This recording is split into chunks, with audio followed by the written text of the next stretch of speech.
Ambassador after ambassador arrives at Russia's Ministry of Foreign Affairs. They've been summoned because their countries took what the Russian government calls unfriendly steps. Some diplomats from each of their countries are being expelled from Russia, along with 60 American ones.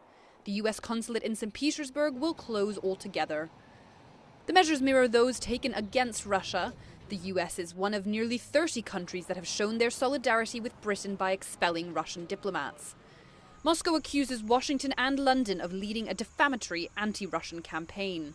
We will not only react, so to speak, reactively to what the Anglo-Saxon axis is doing towards us, forcing everyone to follow an anti-Russian path.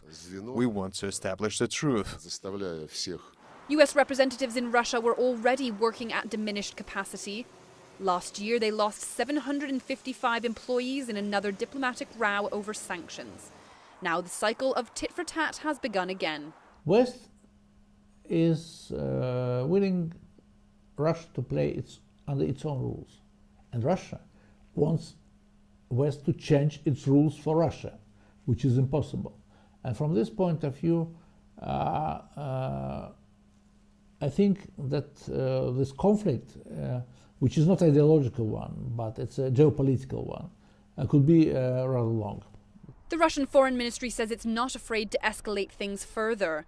It's calling for US authorities to stop their unreasonable actions aimed at destroying bilateral relations. Vladimir Putin's spokesman says despite the expulsions, the Kremlin still favors mending ties with the West. The Russian position is that it's done nothing wrong and is simply responding to provocation. And as the fallout grows, the Russian government is showing no signs of backing down.